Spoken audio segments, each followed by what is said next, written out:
No niin, tervetuloa uuden videon pariin. Nyt tehdään tämmönen traktorilla vedettävä kärrysauna. Taka-akseli tehdään tällaisesta pakista. Tähän hitsataan tämmöiset navat, tommoset. Ja siihen tulee kiinni sitten tämmöiset perusauton renkaat.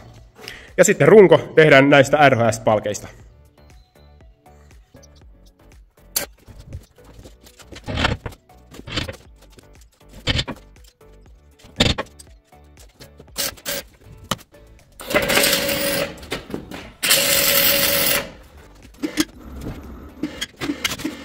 No niin, nyt on hitsattu noin navat kiinni ja seuraavaksi hitsataan nämä isot, joku pitkät RHS-palkit kiinni tuohon I-palkkiin.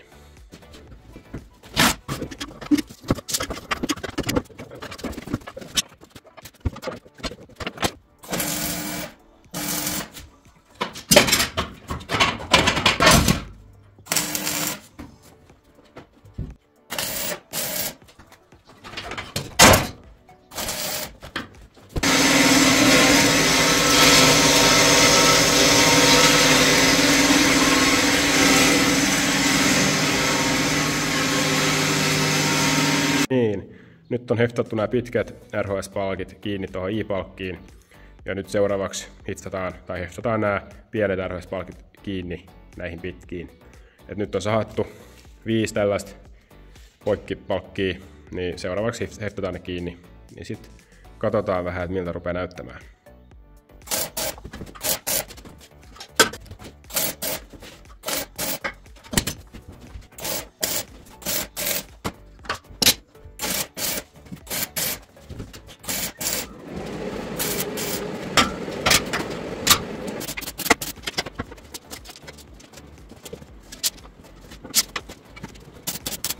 Niin, tältä se näyttää nyt, kun nuo poikkipalkit on kiinni. Seuraavaksi pitää sitten miettiä, että miten me saadaan tämä taka-akseli paremmin kiinni, että tähän tulisi jotkut paremmat tuet tai siihen hitsataan jotkut vinotuet, vinopalkit, että se runko pysyy kiinni. Muuten se lähtee irti tuosta taka-akselista, mä veikkaisin. Ja sitten sen jälkeen pitää miettiä tätä etuosaa, että tuohon tulee vielä yksi palkki ja siihen kiinni tulee se CC-vetopuomi sitten. Eli tämmönen projekti.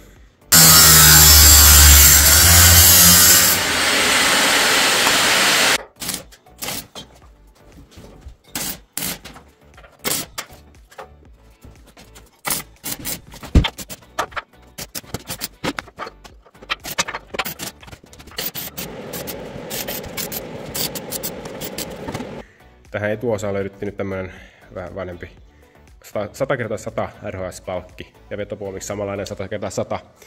Se hitsataan tuohon kiinni ja sitten pari tukipalkkia vielä tuohon väliin, niin kyllä mä luulen sitten, että se on tarpeeksi kestävä ja hyvä ratkaisu. Sitten kun se on heftattu, niin heftataan tuohon takaosankin tommonen välipalkki.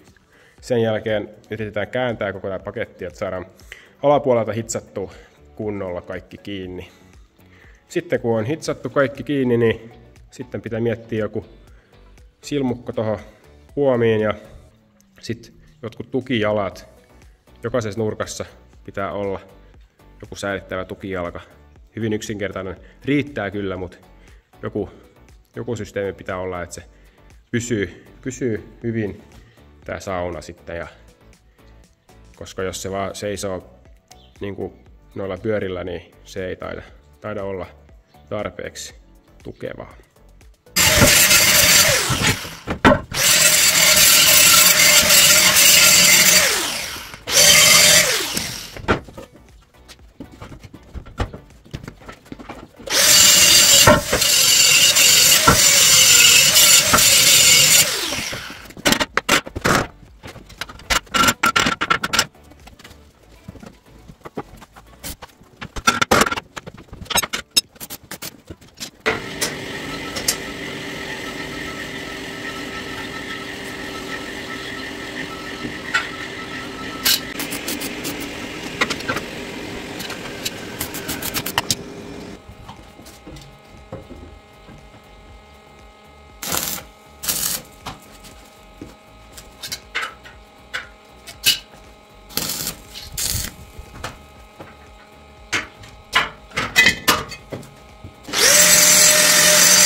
tältä se näyttää nyt. Nyt se puomi on heftattu kiinni ja siihen on laitettu tommoset extra palat tonnekin. Ja seuraavaksi pitäisi sitten tehdä joku silmukka tähän. Että mä luulen, että me leikataan ihan vaan pellistä joku semmonen hyvin yksinkertainen pala, mihin tulee niinku iso reikä. Niin se on semmonen aika yksinkertainen, mutta toimiva ratkaisu. Ja se leikataan nyt sitten CNC-plasmakoneella. Sitten kun meillä on se paikalla, niin siellä takaosaan noi tukiraudat vielä laitetaan paikalle ja sitten nostetaan se ylös ja hitsataan kunnolla alapuolelta. Niin sit rupeaa olemaan jo aika lailla valmis.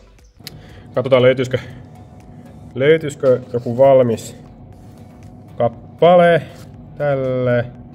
Se voisi olla sitten esimerkiksi olisiko toi 48? Se voisi olla, jos siinä on tarpeeksi säätömahdollisuuksia.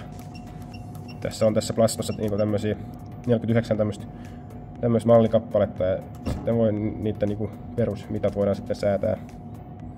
Mutta joo, mä luulen, että toi on ihan ok. Sitten no toi 40 olisi kans yksi vaihtoehto. Kokeillaan. Eli size 1, se on toi, mut size 4 olisi ainakin 100. Ja sitten toi. Ykkönen olisi, mitä tapahtuu, 50. Sitten se olisi ton näköinen. Se on aika hyvä. Ja sitten toi reijän koko olisi mikä se on? Odotas nyt. Nyt mä en ymmärrä. Se on toi, 2. Joo. Laita semmonen 20, R20. Joo. Se on kyllä aika iso. 40 mm reikä. Ehkä ei. Size 3. Se on varmaan aika hyvä.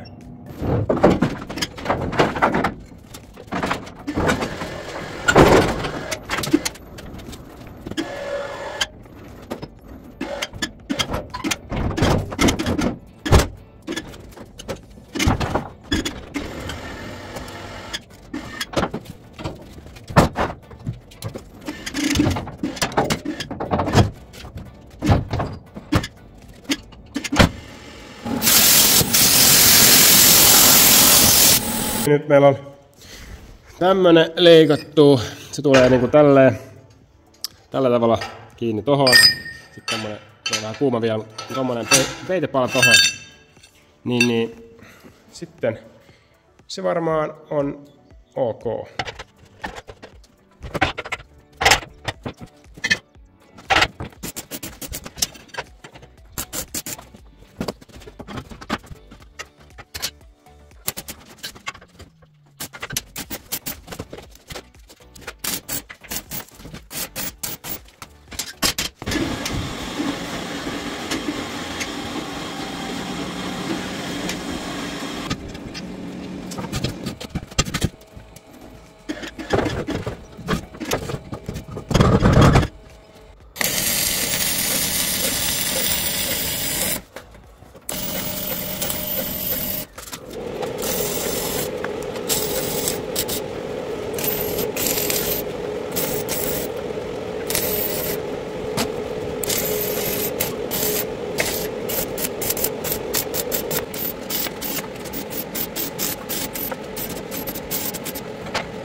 Nyt se on hitsattu. Nurkkiin tulisi tämmöiset säätötolpat tai tukijalat. Ja tehdään nyt vaan niin, että hitsataan jokaiseen nurkkaan tämmönen RHS-putki 60x60 ja sen sisällä tulee sitten tämmönen 50x50 RHS.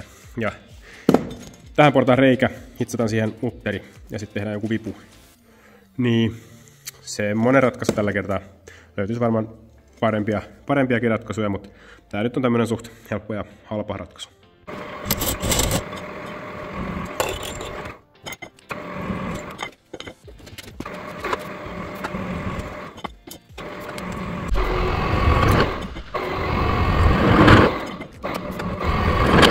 Seuraavaksi laitetaan sitten pyörät paikalle ja kokeillaan, miltä se rupeaa näyttämään. Runko on siis nyt hitsattu, niin enää puuttuu vaan tukijalat ja sitten noi pattinkien kiinnityslaipat.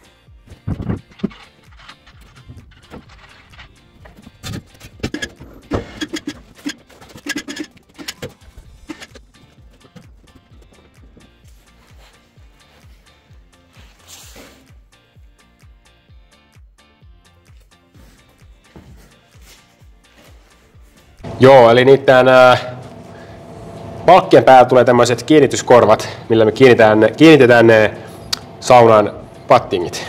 Ja siihen tulee niin 27 tällaista tämän näköistä korvaa. Ja ne leikataan tällä CNC-plasmakoneella 3 mm pellistä. Okidoki. Kun siihen jää, niihin jää vähän tämmöistä, niin sitä pitäisi putsata pois. Okei.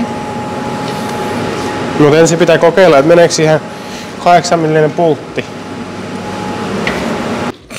Miten menee? No, ei ihan putkeen mene kyllä. Löydätkö kaikki leikatut osat? En mä tiedä.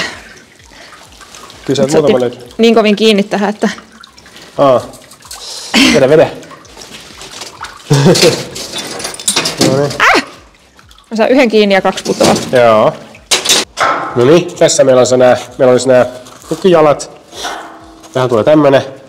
Tässä on M20 hieno kierremutteri. Ja jokaisen nurkkaan tämmönen. Ja sitten siihen se tukijalka. Ja sitten tehdään joku veivi tähän.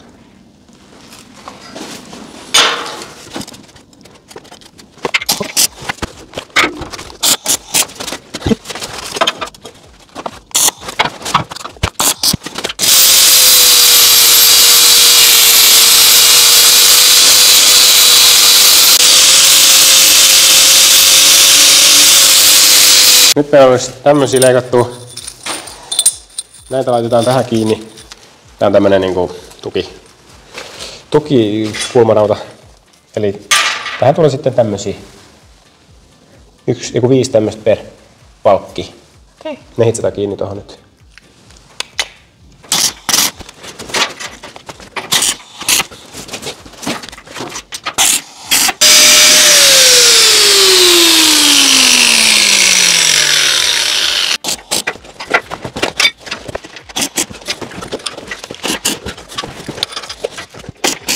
Tältä se nyt näyttää. Puolet näistä kiinnikkeistä on laitettu kiinni. Sitten toiselle puolelle vielä samanlainen setti, niin sitten on kaikki nuo kiinnityspisteet kiinni. Ja sitten sen jälkeen vaan hiotaan vähän tervät paikat pois. Ja sen jälkeen maalataan se jollain perus mustalla ruostenestomaalilla, pensselillä vaan. Sen jälkeen se on niinku valmiina. Ja sen jälkeen alkaa sitten saunan kasausprojekti. No niin, eka testiajo. Jenni tulee traktorin kanssa tänne. Kytketään se traktoriin ja käydään kokeilemassa, miten se käyttäytyy. Kärry on kytketty ja Jenni on siellä kuskina ja nyt mennään vähän kokeilemaan. No niin. Ihan hyvältä näyttää.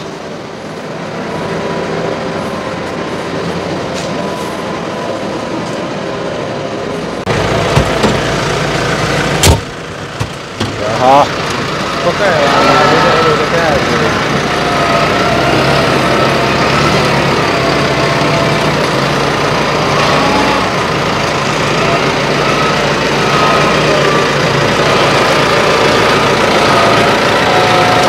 Ottaako se kiinni? Kohta!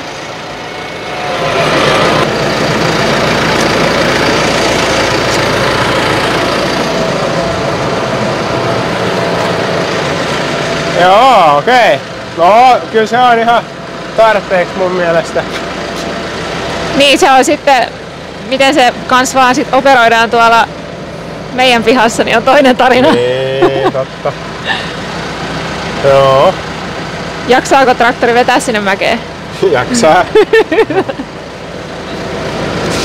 Kyllä. Ajat sen joku kierroksen? Joo.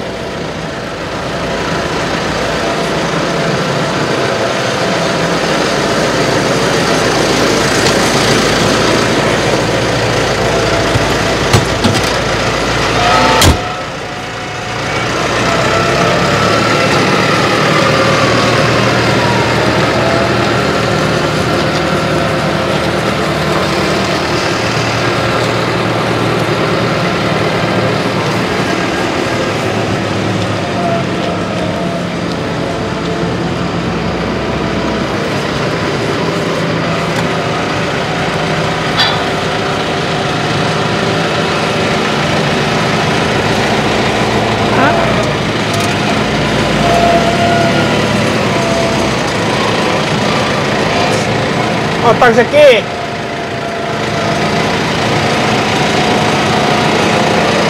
Nyt! Seis! Kestääkö? Aika hyvin se kääntyy. Maatalousvetolaite ulos työnnettyy, niin melkein 90 astetta kääntyy. Se saa riittää. Tai kyllä se riittää. Hei, sit täytyy tehdä joku kiertuesauna. Niin, traktorilla joo. Kylän ympäri saunoen. Joo. Kyllä, kyllä.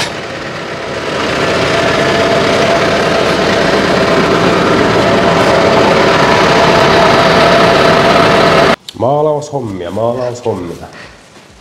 Miten Jenni? Miten menee? No. Tulee musta kärry. Tulee. No se on ihan siisti. Ehkä. Vähän tahmea tai maali. Vähän. Ei se haittaa. Joo, nyt se on niin valmis ja nyt maalataan se ja sitten seuraavaksi alkaa sitten se kasaus, saunan kasaus. Tämmönen yksinkertainen kärry tulee nyt tästä. Ei kun ne tukijalat mun pitää vielä tehdä. Totta. No niin, kärry olisi kasattu valmiiksi ja nyt se saa kuivua ja huomenna sitten voidaan ruveta kasaamaan sitten saunaan. Mutta tän näköinen tuli.